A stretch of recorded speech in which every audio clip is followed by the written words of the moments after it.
بسم الله الرحمن الرحيم. السلام عليكم ورحمة الله وبركاته.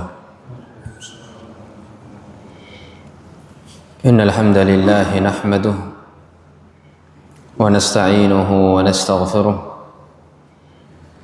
ونعوذ بالله من شرور أنفسنا ومن سيئات أعمالنا.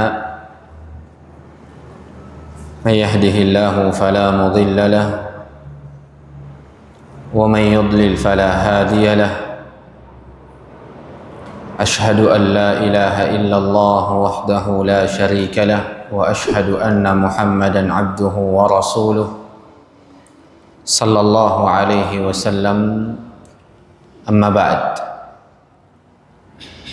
Para jamaah sekalian sidang jamaah maghrib yang sama-sama dirahmati oleh Allah Subhanahu wa taala, marilah kita kembali bersyukur kepada Allah, di mana Allah Subhanahu wa taala masih senantiasa memberikan kepada diri-diri kita banyak kenikmatan, sehingga kembali Allah Subhanahu wa taala izinkan kita untuk melanjutkan apa-apa yang telah kita kaji dari kitab Umdatul Ahkam, hadis-hadis baginda Nabi alaihi salatu wassalam seputar hukum, karya Al-Imam Abdul Ghani Al-Maqdisi rahmatullahi tabaraka wa ta'ala alaih, di mana walhamdulillah di pertemuan sebelumnya kita telah menjelaskan 5 fitrah, di mana ia adalah al-khitan, mencukur bulu kemaluan, memotong kuku, memendekkan kumis, dan mencabut bulu ketiak. Ini telah kita jelaskan di pertemuan sebelumnya.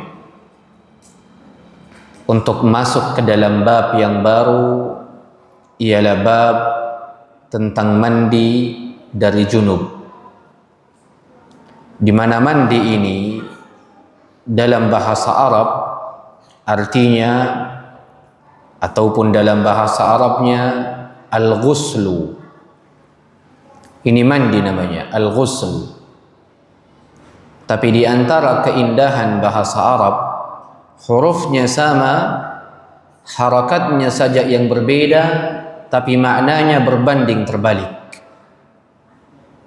Kalimat ghuslun, huruf gha-nya ini boleh dengan 3 harakat. Boleh ghuslun, boleh ghaslun, boleh gislun. Cuma harakatnya saja yang berbeda, tapi maknanya berbanding terbalik antara yang satu dengan yang lainnya. Adapun ghuslun dengan dhammah u, maka artinya adalah mandi. Adapun ghaslun dengan fathah a, maka artinya ialah membersihkan, mensucikan, dan tidak mesti mensucikan diri, tidak mesti membersihkan diri. Masuk ke dalamnya juga mencuci pakaian, membersihkan pakaian, membersihkan rumah dan selainnya. Ini kalau pakai fathah, pakai a, ghaslun. Kalau pakai kasrah, pakai i, gislun, maka ia adalah apa-apa yang dipakai mandi, seperti sabun dan selainnya. Lihat, hurufnya sama, harakatnya yang berbeda, tapi maknanya itu saling bertolak belakang antara satu sama lain. Dan ini keindahan bahasa Arab. Adapun mandi di dalam syariat ialah beribadah kepada Allah Subhanahu wa taala dengan menyirami seluruh tubuh dengan air, dengan cara-cara tertentu. Ini mandi dari sisi syariat. Ini mandi dari sisi syariat. Maka mandi ini dianjurkan ketika seseorang sedang junub. Ini dianjurkan ketika seseorang sedang junub. Dan junub itu seperti hadas, sebuah sifat yang melekat pada seseorang karena dua sebab. Itu junub namanya. Sifat yang melekat pada seseorang karena dua sebab. Yang ketika junub ini melekat pada diri seseorang, dirinya tidak boleh salat, dirinya tidak boleh tawaf, dan dirinya tidak boleh melakukan hal-hal yang wudu itu wajib padanya. Maka junub adalah sifat sama seperti hadas yang melekat pada tubuh seseorang, disebabkan karena dua hal. Hal yang pertama, mengeluarkan air mani karena syahwat.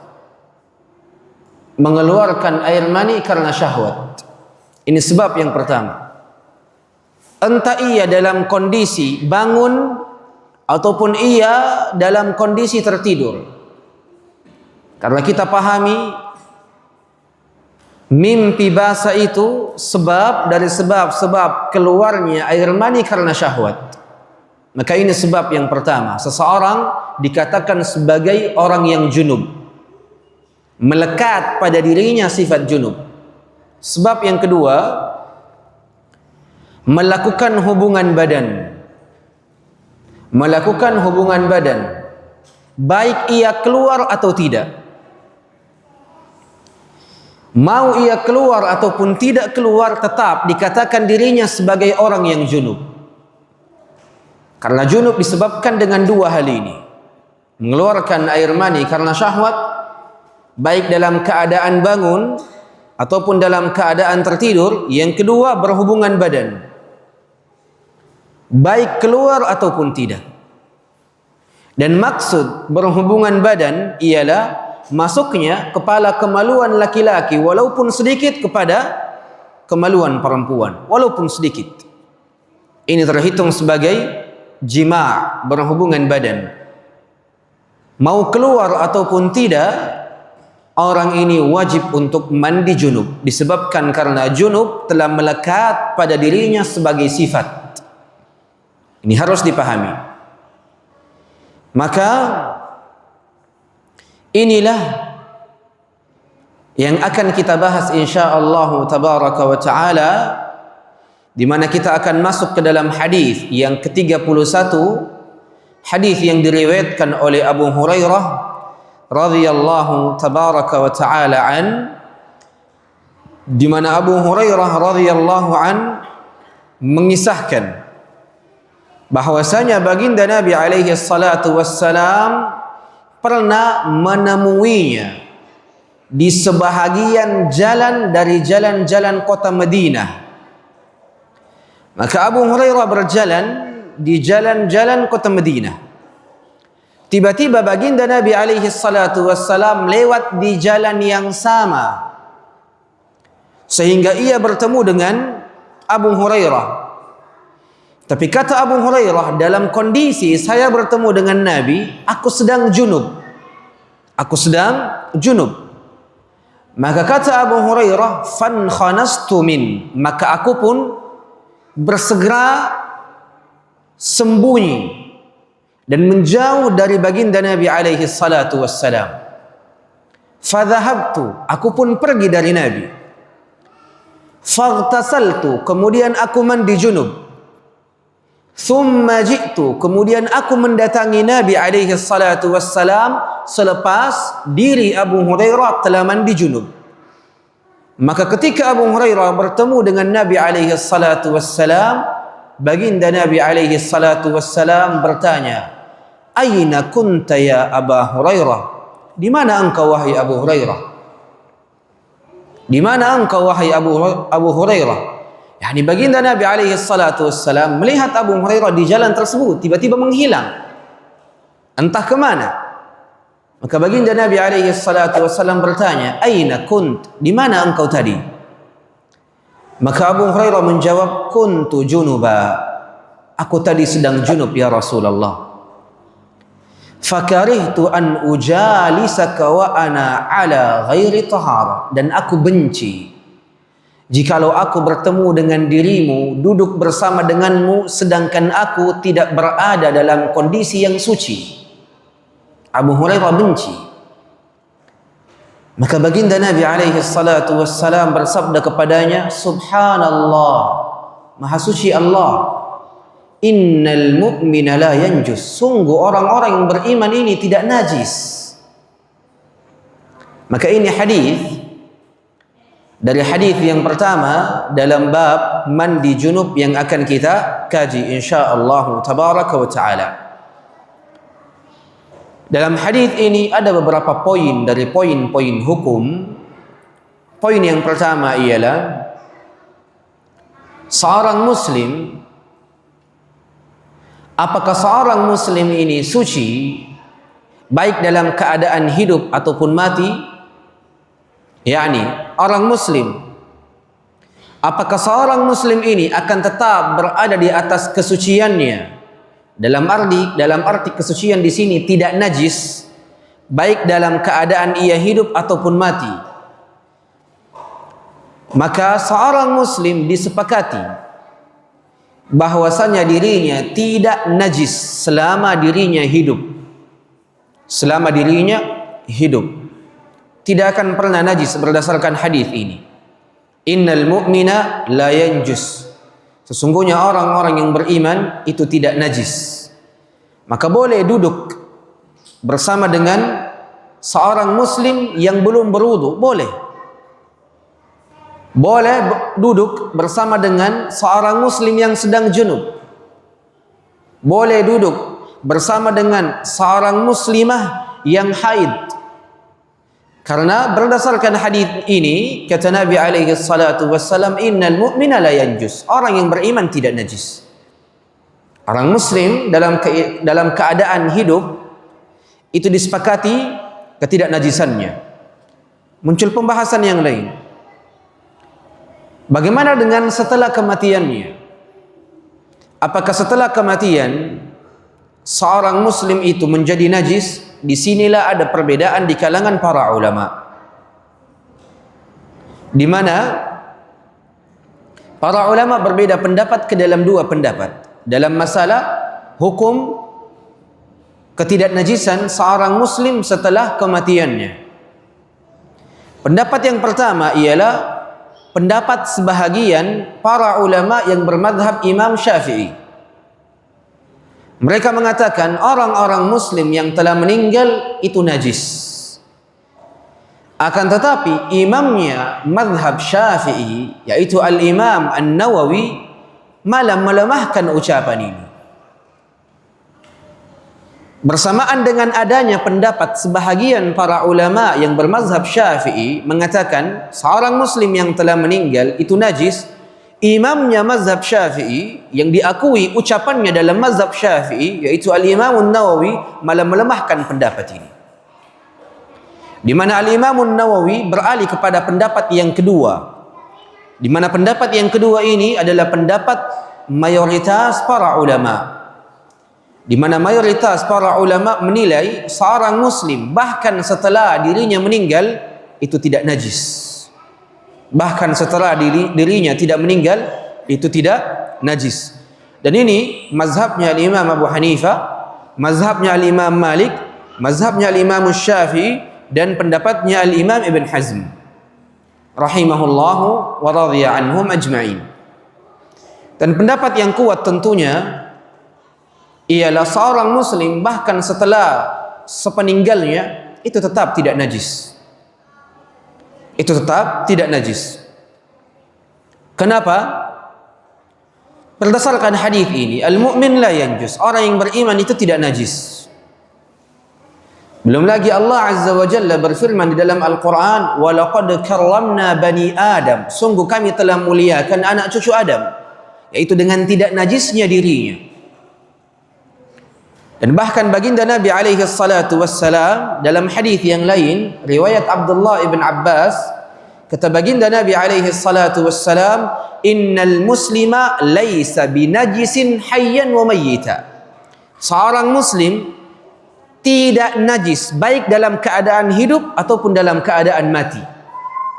Maka ini hadis yang menjadi dalil yang sangat jelas akan tidak najisnya seorang muslim, baik semasa hidupnya ataupun sepeninggalnya. Muncul sebuah pertanyaan, kalau begitu, kenapa orang muslim ini kalau meninggal harus dicuci? Muncul pertanyaan ini. Kalau begitu, kalau memang seorang muslim itu tidak najis sepeninggal dirinya, mengapa harus dimandikan jikalau dirinya meninggal? Maka jawabannya, memandikan jenazah itu bukan karena najisnya. Memandikan jenazah itu bukan karena jenazah itu najis, tapi memandikan jenazah ini adalah ibadah dari ibadah-ibadah yang Allah perintahkan pada umat Islam. Bukan karena najisnya, karena memang umat Islam diperintah oleh Allah dan Rasulnya untuk memiliki ibadah yang lain, yaitu memandikan jenazah. Maka sifatnya ibadah, bukan sifatnya membersihkan najis dari jenazah tersebut. Maka ini juga harus dipahami. Sehingga memandikan jenazah itu adalah ibadah dan bukan karena najisnya jenazah tersebut. Sehingga ini wajib untuk dipahami. Muncul kasus yang lain. Tadi seorang muslim. Sekarang bagaimana hukum orang kafir? Apakah orang kafir tubuhnya ini najis atau suci juga? Para ulama dalam masalah diri-diri orang-orang kafir berbeda pendapat ke dalam dua pendapat. Pendapat mazhab al-Zahiriyah mengatakan tubuhnya orang-orang kafir ini najis. Mereka berdalil dengan firman Allah dalam surah At-Taubah, innamal musyrikuna najas. Sungguh orang-orang musyrik itu najis. Pendapat yang kedua, yaitu pendapatnya jumhur ulama, mayoritas para ulama menilai dan berpendapat bahwasanya diri-diri orang-orang kafir itu juga tidak najis. Itu juga tidak najis. Adapun ayat Allah dalam surah At-Taubah ayat 28, innamal musyrikuna najas, sungguh orang-orang musyrik itu najis. Maksud dari najis di sini bukan najisnya badan mereka, tapi maksud dari najis di sini adalah najisnya keyakinan mereka, karena ia menyekutukan Allah dengan selainnya, memiliki kekufuran, memiliki kesyirikan, sehingga kekufuran dan kesyirikan itulah yang menjadi najis pada keyakinannya, bukan tubuhnya. Makanya tidak menjadi masalah ketika seorang muslim itu bersalaman dengan orang kafir, tidak menjadi masalah. Dan tidak juga menjadi masalah ketika seorang muslim menyentuh orang kafir, tidak menjadi masalah. Karena diri-diri mereka itu tidak najis, sama seperti orang muslim. Adapun ayat tadi, maksud dari najisnya adalah najisnya keyakinan mereka. Maka boleh duduk bersama dengan orang-orang kafir, boleh bersalaman, boleh bersentuhan dan selainnya, dan tidak menjadi masalah. Maka dapat ditarik sebuah kesimpulan, seorang muslim hidupnya dan matinya tidak najis. Begitupun dengan orang-orang kafir. Maka diambil satu kesimpulan, manusia itu tidak najis. Manusia itu tidak najis. Muslimnya, kafirnya, ataupun anak kecilnya itu tidak najis. Tubuh-tubuh bayi tidak najis. Pakaian-pakaian bayi tidak najis. Air liur bayi tidak najis. Semuanya suci. Semuanya suci. Bahkan Al-Imam An-Nawawi menukilkan ijma' kesepakatan akan permasalahan ini. Ini hal yang pertama. Poin yang kedua, junub para jamaah sekalian itu tidak berpindah. yakni kalau ada seseorang yang sedang junub kemudian bersalaman dengan dirimu ataupun duduk bersama dirimu, junubnya tidak berpindah. Junub itu sifat yang melekat pada diri seseorang ketika ia melakukan dua sebab tadi. Mengeluarkan air maninya karena syahwat dalam keadaan bangun ataupun tertidur. Sebab yang kedua, berhubungan badan, baik keluar ataupun tidak. Maka sifat junub ini otomatis melekat pada dirinya ketika ia melakukan dua sebab ini. Maka junub itu tidak berpindah kepada diri-diri orang lain hanya dengan salaman ataupun duduk bersama dengan orang-orang junub, tidak. Dan ini mesti untuk diperhatikan. Kemudian poin yang ketiga ialah orang yang junub boleh untuk berjalan-jalan sebagaimana yang dilakukan oleh Abu Hurairah, di mana Abu Hurairah junub dan dirinya berjalan di jalan-jalan kota Madinah. Maka boleh bagi orang yang sedang junub untuk keluar dari rumahnya menuju ke pasar, berjalan di satu jalan, selama ada kebutuhan di situ, maka dibolehkan. Maka dibolehkan berdasarkan amalan Abu Hurairah radhiyallahu an, di mana Abu Hurairah berjalan di jalan-jalan kota Madinah dalam keadaan sedang junub. Kemudian ketika ia melihat Nabi, ia segera bersembunyi dan lari dari Nabi karena ia benci bertemu dengan Nabi atau duduk dengan Nabi dalam kondisi sedang tidak suci. Maka ia pun segera mandi. Selepas mandi junub, ia mendatangi Nabi alaihi salatu wassalam menceritakan kejadiannya. Tatkala Nabi alaihi salatu wassalam bertanya, "Di mana engkau wahai Abu Hurairah?" Maka Abu Hurairah bertanya, "Tadi saya junub ya Rasulullah."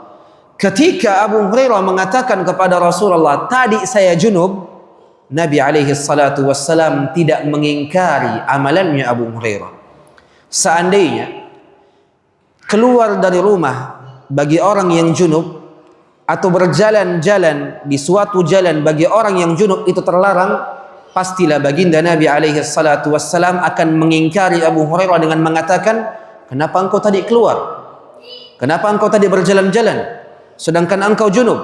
Itu tidak dibolehkan. Dan selainnya dari kata-kata pengingkaran. Tapi buktinya Nabi alaihi salatu wassalam tidak mengingkari Abu Hurairah, menunjukkan kebolehannya. Menunjukkan kebolehannya. Ini poin selanjutnya. Poin selanjutnya yang lain ialah boleh bagi orang yang junub untuk mengakhirkan mandi junubnya. Boleh bagi orang yang sedang junub untuk mengakhirkan mandi junubnya, apatah lagi kalau memang malas, apatah lagi kalau memang cuaca sangat dinginnya, apatah lagi kalau memang air yang keluar dari kran itu sangat dingin, ia malas, boleh baginya untuk mengundurnya, tidak menjadi masalah. Bukan sebuah kewajiban kalau dirinya telah mengeluarkan air maninya ataupun dirinya telah berhubungan badan, lantas setelahnya ia wajib mandi, tidak mesti. Berdasarkan hadis ini, Abu Hurairah junub berjalan-jalan di luar, belum mandi, menunjukkan apa? Kebolehan untuk tidak mandi secara langsung. Karena amalan itu para jamaah sekalian, kalau ia adalah kewajiban, maka kewajiban itu dibagi dua. Kewajiban itu dari sisi syariat dibagi dua. Ada kewajiban alal fawr yang wajib untuk disegerakan, ada kewajiban ala tarahi yang tidak wajib untuk disegerakan. Mandi junub adalah kewajiban, wajib bagi seseorang yang sedang junub untuk mandi. Tapi wajibnya apa? Alal fawr yang disegerakan, atau ala tarahi yang tidak perlu disegerakan. Ala tarahi tidak perlu disegerakan.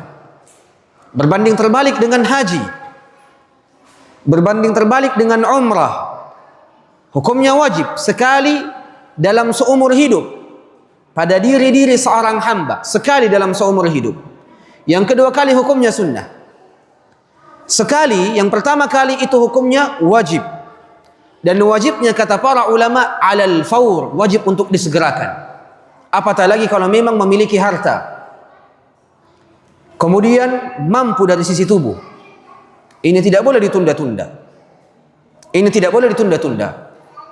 Makanya kata Nabi alaihi salatu wassalam dalam sebuah hadis riwayat Abdullah ibn Umar, kata baginda Nabi alaihi salatu wassalam, siapa yang mampu untuk berhaji, mampu dari sisi harta, mampu dari sisi badan, kemampuan, tapi ia tidak berhaji, ia memilih untuk membelanjakan uangnya pada tempat-tempat yang lain, tidak berhaji, kata Nabi alaihi salatu wassalam, maka kabarkan dirinya, lebih baik dirinya mati dalam keadaan Yahudi atau lebih baik dirinya mati dalam keadaan Nasrani.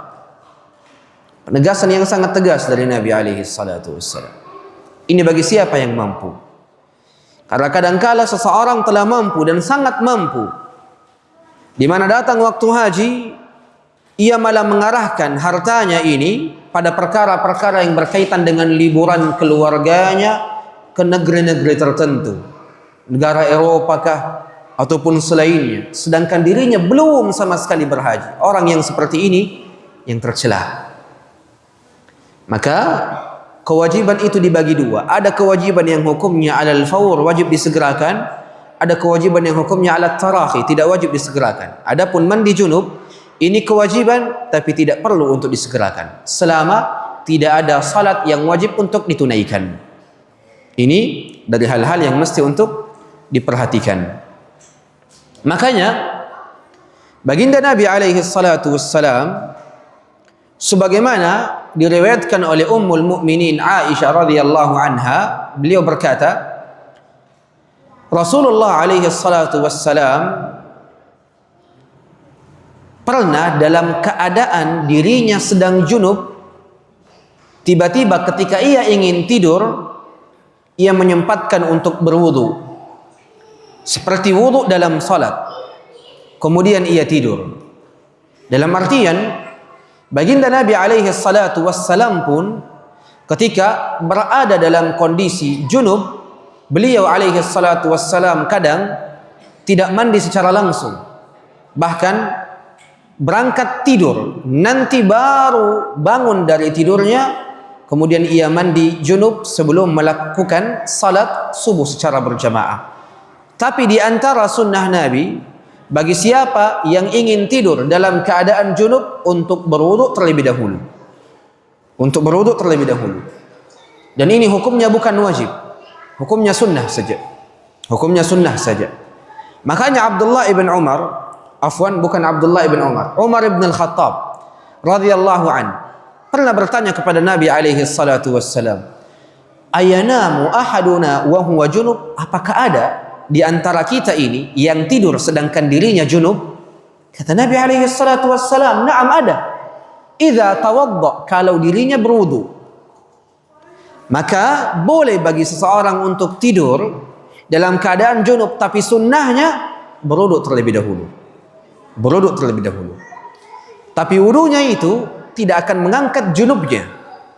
Junub itu hadas besar. Hadas besar itu akan terangkat dengan mandi, bukan dengan wudu. Maka ini harus diperhatikan. Ini harus diperhatikan.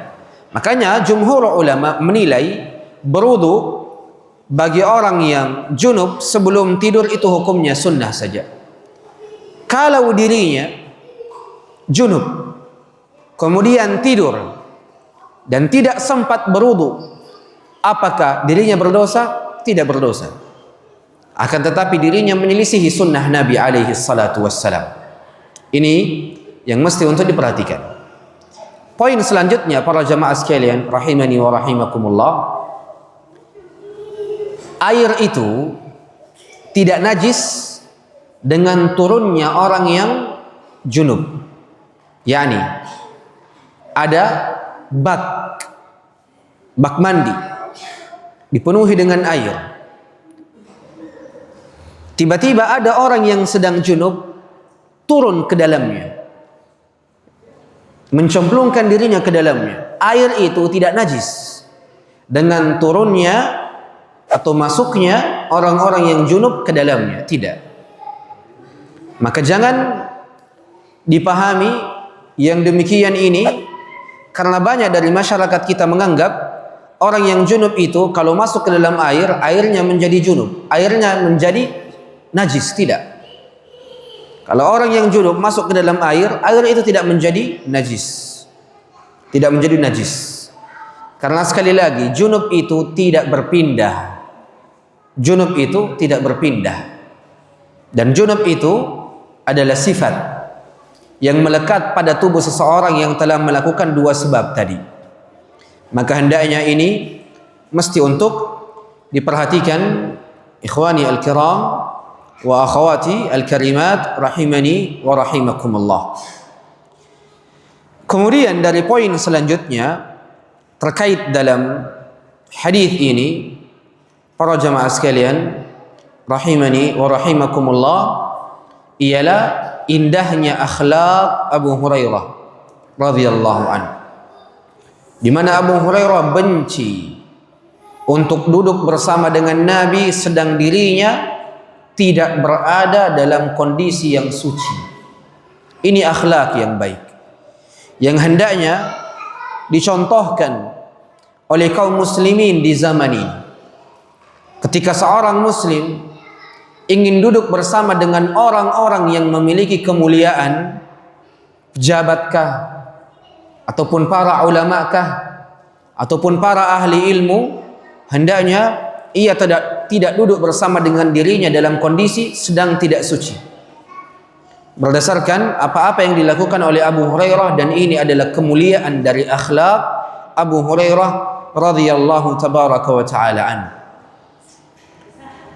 Jikalau Abu Hurairah radhiyallahu anhu itu malu kepada baginda Nabi alaihi salatu wassalam ketika dirinya sedang junub, kemudian duduk bersama dengan Nabi, tentunya yang lebih layak untuk kita malu terhadapnya adalah Allah subhanahu wa ta'ala.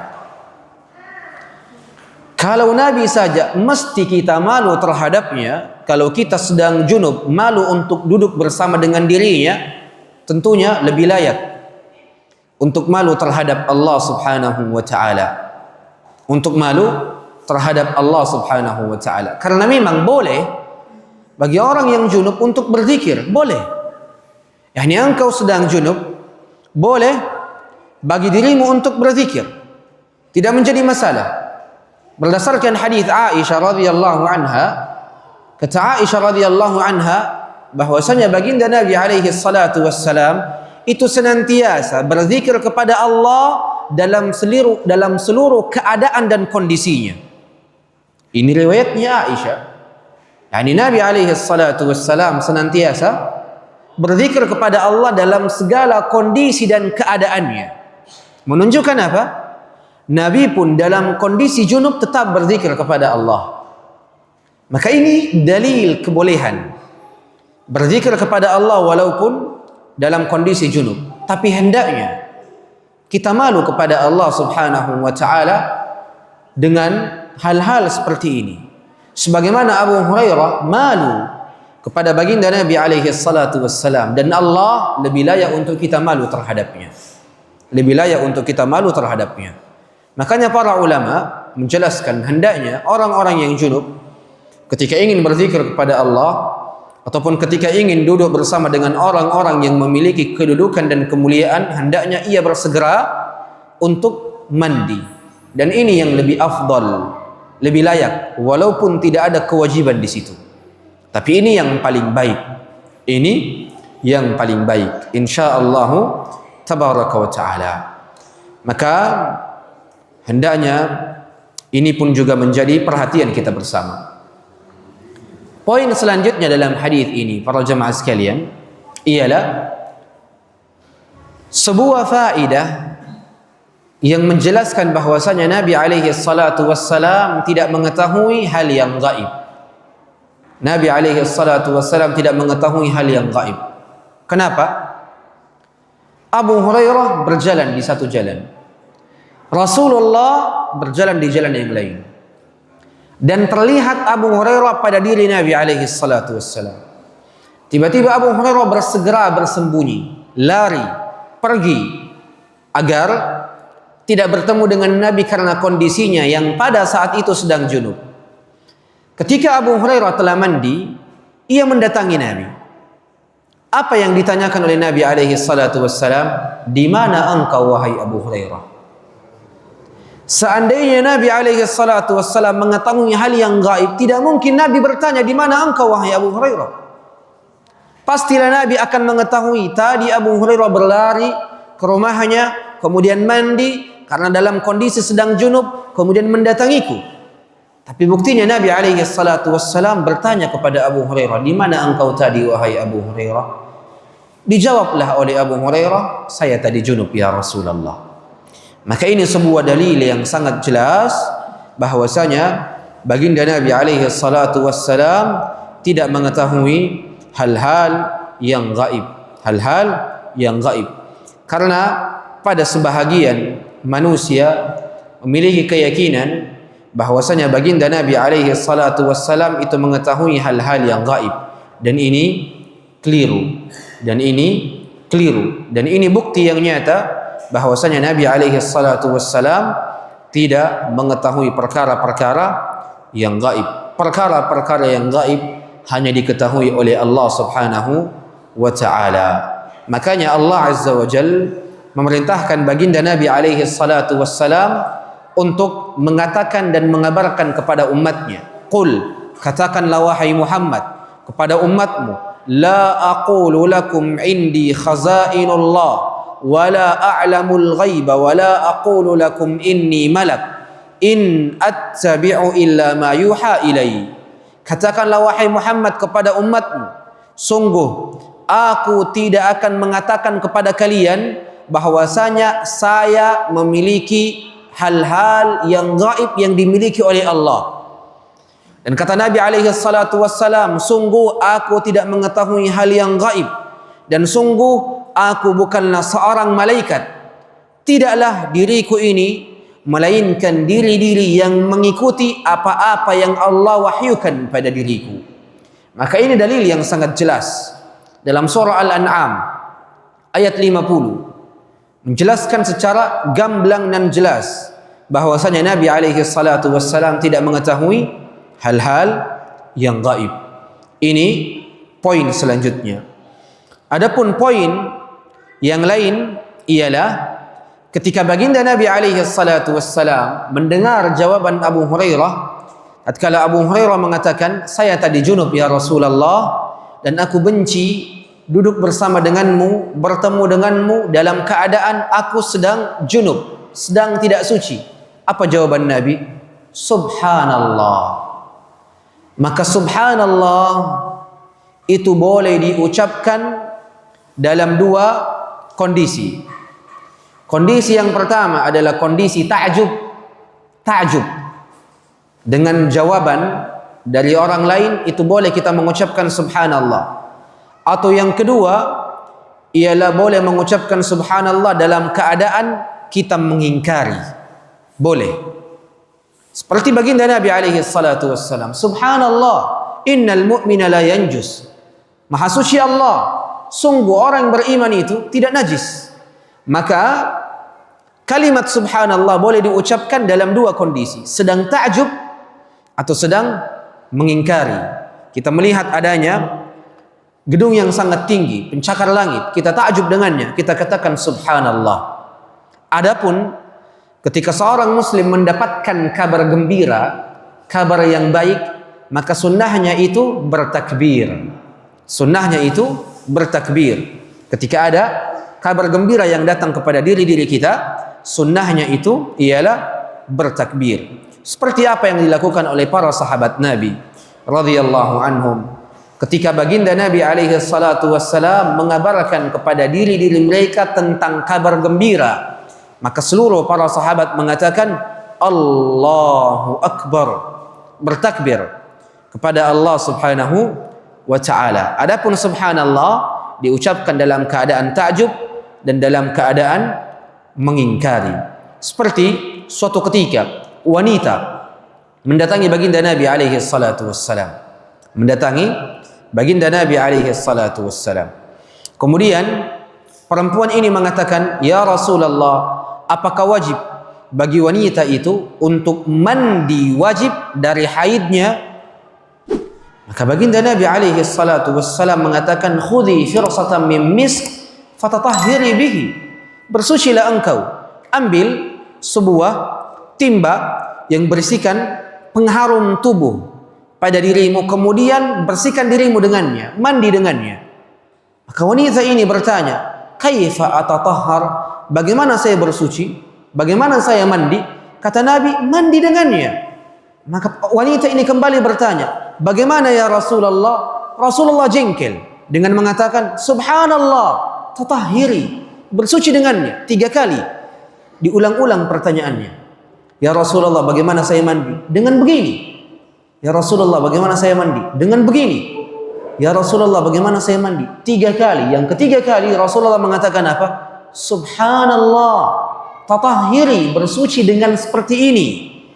Maka kalimat subhanallah boleh diucapkan ketika seseorang ingin mengingkari orang lain ataupun jengkel, sudah sangat jengkel, sudah dikatakan jawabannya A, masih bertanya apa jawabannya? A. Apa jawabannya? A. Masih juga bertanya apa jawabannya? Katakan subhanallah. Seperti itu apa yang dijawabkan oleh baginda Nabi alaihi salatu wassalam. Maka ini terkait hal-hal yang berisikan faedah dari hadis ke-31. Kita beralih kepada hadis ke-32. Tentunya hadis ke-32 dan ke-33 ini adalah hadis yang menjelaskan tata cara mandi junub. Maka insyaallah tabaraka wa taala hadis ke-32 dan hadis ke-33 tentang tata cara mandi junub itu kita akan jelaskan di pertemuan yang akan datang insyaallah, tentang tata caranya, bagaimana seseorang mandi, apakah mandi junub juga mesti dimulai dengan bismillah seperti wudu? Karena kalau wudu sunnahnya mengucapkan bismillah. Apakah dengan mandi junub juga seseorang harus mengucapkan bismillah ataukah tidak? Dari awal tata cara baginda Nabi alaihi salatu wassalam mandi junub sampai dengan akhirnya kita akan jelaskan insyaallah di pertemuan selanjutnya. Semoga yang sedikit ini berkah untuk semuanya, bermanfaat untuk semuanya. Dan semoga Allah Subhanahu wa taala memberkahi diri-diri kita, memberikan keistiqomahan kepada diri-diri kita untuk senantiasa berada dalam jalan-jalan ilmu, mengangkat kejahilan yang dengannya diri ini mampu meraih syurga Allah Subhanahu wa taala dengan keridhaannya. Semoga bermanfaat untuk semuanya. Insyaallah pertanyaan ditanyakan di majlis yang kedua insyaallah tabaraka wa taala. Aqul ma tasma'un, aqulu qawli hadha wa astaghfirullah li wa lakum. Subhanakallahumma wa bihamdik, ashhadu an la ilaha illa ant, astaghfiruka wa atubu ilaik. Thumma assalamu alaikum warahmatullahi wabarakatuh.